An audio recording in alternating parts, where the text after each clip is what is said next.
91 സങ്കീർത്തനം അവസാനത്തെ വാക്യം, 16 വാക്യത്തിൻ്റെ അവസാനത്തെ 2 ഭാഗം, അതാണ് നമ്മൾ വായിക്കുന്നത്. അത്യുന്നതൻ്റെ സംരക്ഷണം ധ്യാനിച്ചുകൊണ്ട്, ആ സംരക്ഷണത്തിൻ്റെ ഫലം ആഗ്രഹിച്ചുകൊണ്ട് നമുക്ക് വായിക്കാം. എൻ്റെ രക്ഷ ഞാൻ അവന് കാണിച്ചു കൊടുക്കും. എൻ്റെ രക്ഷ, അവിടുത്തെ രക്ഷ ഞാൻ അവന് കാണിച്ചു കൊടുക്കും. ആർക്ക് കാണിച്ചു കൊടുക്കും? ദൈവത്തിൻ്റെ സംരക്ഷണം സ്വീകരിച്ചവൻ, അത്യുന്നതൻ്റെ തണലിൽ വസിക്കുന്നവൻ, അവന് അവിടുത്തെ രക്ഷ അവിടെ നിന്ന് കാണിച്ചു കൊടുക്കും. എന്താണ് രക്ഷ? എന്താണ് കാണിച്ചു കൊടുക്കുന്നത്? ഈ 2 കാര്യങ്ങളും നമുക്കൊന്ന് നോക്കാം. രക്ഷയെന്ന് പറയുന്നത് ദൈവം രക്ഷിക്കുന്നു. യഹോശുവ എന്ന വാക്കിൻ്റെ അർത്ഥം തന്നെ ദൈവം രക്ഷിക്കുന്നു എന്നാണ്.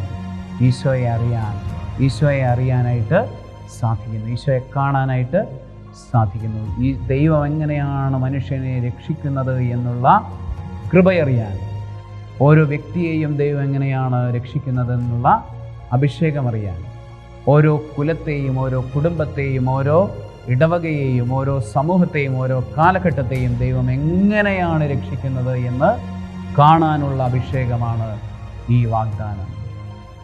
പലപ്പോഴും നമ്മൾ കാലഘട്ടത്തെയൊക്കെ ശപിച്ച് പറയാറുണ്ട്, ഈ കാലഘട്ടം നശിച്ചു പോകും. നല്ല പ്രാർത്ഥനയിലുള്ള വ്യക്തികൾ പോലും അങ്ങനെ പറയാറുണ്ട്. എന്തുകൊണ്ടാണെന്നറിയാം? ഈ കൃപ ആ വ്യക്തിക്ക് കിട്ടിയിട്ടില്ല എന്നുള്ളത് കൊണ്ടാണ് ആ വ്യക്തി അങ്ങനെ പറയുന്നത്.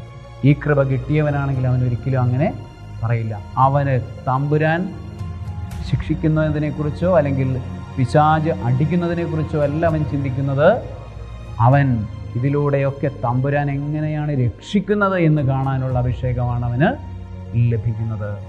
40 വർഷം കൊണ്ടാണ് ഇസ്രായേൽ ജനത്തെ ഈജിപ്തിൽ നിന്ന് ഇസ്രായേലിലേക്ക് തമ്പുരാൻ കൊണ്ടുപോയത്. പക്ഷേ അതിൻ്റെ അവസാനം കാണാൻ ആരും ഉണ്ടായില്ല എന്നുള്ള. ആദ്യം ഈജിപ്തിൽ നിന്നിറങ്ങിയ ആരും തന്നെ അവസാനം കാണാൻ, മോശ പോലും ഉണ്ടായില്ല. ഈ കൃപ അവർക്കാർക്കും ലഭിച്ചില്ല. അവിടത്തോടൊട്ടി നിൽക്കുന്ന, അവിടുത്തെ സ്നേഹത്തോടൊട്ടി നിന്നാൽ, അവിടുത്തെ തിരുഹൃദയത്തോടൊട്ടി നിന്നാൽ നമുക്ക് ഈ കാഴ്ച, ദൈവം എങ്ങനെയാണ് ഈ കാലഘട്ടത്തെ രക്ഷിക്കുന്നത്, ഈ കാലഘട്ടത്തെ നവീകരിക്കുന്നത്, ദൈവം എങ്ങനെയാണ് ഓരോ മനുഷ്യനെയും രക്ഷിക്കുന്നത്, ഓരോ മനുഷ്യൻ്റെയും ജീവിതത്തിൽ ദൈവം ഇങ്ങനെ ഇടപെടാനായിട്ട് ഇങ്ങനെ പരിശ്രമിച്ചു കൊണ്ടിരിക്കുന്നത്, അവിടുത്തെ വചനങ്ങൾ നൽകുന്നത് എന്നുള്ള അഭിഷേകം സ്വീകരിക്കാനായിട്ട് നമുക്ക് സാധിക്കുന്നു.